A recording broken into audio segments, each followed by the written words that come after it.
जम्मू कश्मीर से अलग हो जाए, ये इतनी पर इन डिमांड है जितना जम्मू कश्मीर का भारत के साथ विलय हो जाना।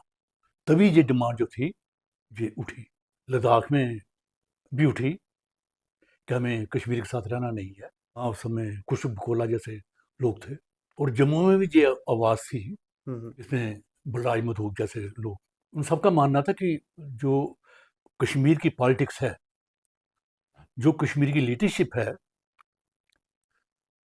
और जो जम्मू और लद्दाख की जो एस्पिरेशंस हैं, ये दोनों का कहीं मेल होता नहीं है। और दूसरा, कश्मीर में आवाज़ भी चल रही थी कि हमें ऑटोनॉमी चाहिए। तो जी। जो कुछ बकोला हों, बलराज मधोक हों, जैसे और नेता हों, श्यामा मुखर्जी, जी। उनका भी, क्योंकि कश्मीर की सोच दूसरी है। जम्मू और लद्दाख के लोग जहाँ, उनकी सोच जो है वो बिल्कुल दूसरी है। कश्मीर के लोग ऑटोनॉमी की डिमांड करते हैं, तो फिर जम्मू और लद्दाख के लोगों को भी एक सेपरेट डिस्पेंसेशन जो है वो मिलनी चाहिए, क्योंकि जो जम्मू के लोगों के एस्पिरेशंस हैं, जो कश्मीर के मुसलमानों के एस्पिरेशंस हैं, वो आपस में टकराती हैं। लेकिन अनफॉर्चुनेटली जो आज की बीजेपी जो नेशनल लेवल पे जो सत्ता में है, 22-23 स्टेटों में जो हुकूमत है, आज जम्मू में भी 29 एमएलए हैं और 2 एमपी तो काफ़ी चल रहे हैं। ये जम्मू की ही देन है, जम्मू के लोगों की देन है। इनमें श्यामा मुखर्जी, उनकी बड़ी कंट्रीब्यूशन रही, बलराज मधोक, क्योंकि उन्होंने इस बात को माना, उन्होंने इस बात को पब्लिकली बोला कि जो जम्मू के लोगों की जो एस्पिरेशंस हैं, वो कश्मीर के लोगों की एस्पिरेशन से, कश्मीरी मुसलमानों की एस्पिरेशन से हटके हैं। तो इसलिए जम्मू, लद्दाख और कश्मीर एक साथ रह नहीं सकते हैं।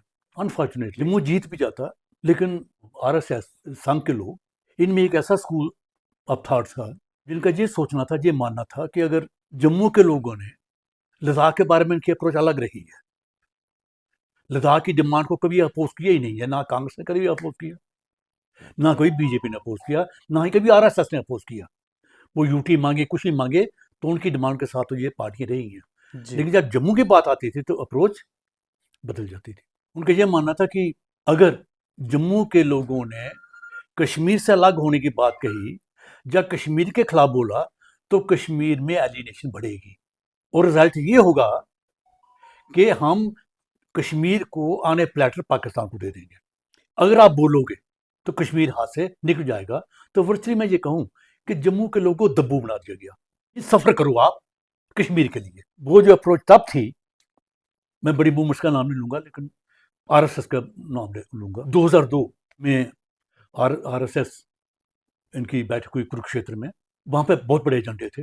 एक एजेंडा ये भी था रीऑर्गेनाइजेशन का, जम्मू कश्मीर का। वो जो रेजोल्यूशन जो बना इस पर सेपरेट जम्मू स्टेट को लेकर या लद्दाख को लेकर, जम्मू कश्मीर को मिस ट्राइफिकेट करना है, आरएसएस ने उसके पहले एक कमेटी में आई थी, 3 मेंबर्स की कमेटी में आई थी, जिसमें एक मेंबर जो थे वो तो पंजाब और हरियाणा हाई कोर्ट के चीफ जस्टिस थे, एक दिल्ली यूनिवर्सिटी के प्रोफेसर थे, जी। आरएसएस के लीडर थे। उनका काम था ये देखना कि क्या जम्मू कश्मीर स्टेट को एक रखना है या जम्मू कश्मीर स्टेट को 3 हिस्सों में बांट देना है। वो मेरे घर में भी आए, काफ़ी लंबी चौड़ी खूब डिस्कशन हुई, बड़ी पॉजिटिव। उन्होंने मेरे से खूब पूछा, तो मैं तो भाई ये जम्मू, लद्दाख और कश्मीर, ये तीनों historically, ethnically, culturally, politically, economically distinct हैं। ये तीनों एक साथ नहीं रह सकते हैं, इसलिए इन तीनों को अलग होना ही चाहिए। कुरुक्षेत्र में जब इनकी फरवरी में 2002 मीटिंग हुई, तो वहाँ पे पास हो गया रेजोल्यूशन, अच्छा। जम्मू कश्मीर लद्दाख को अलग कर दो।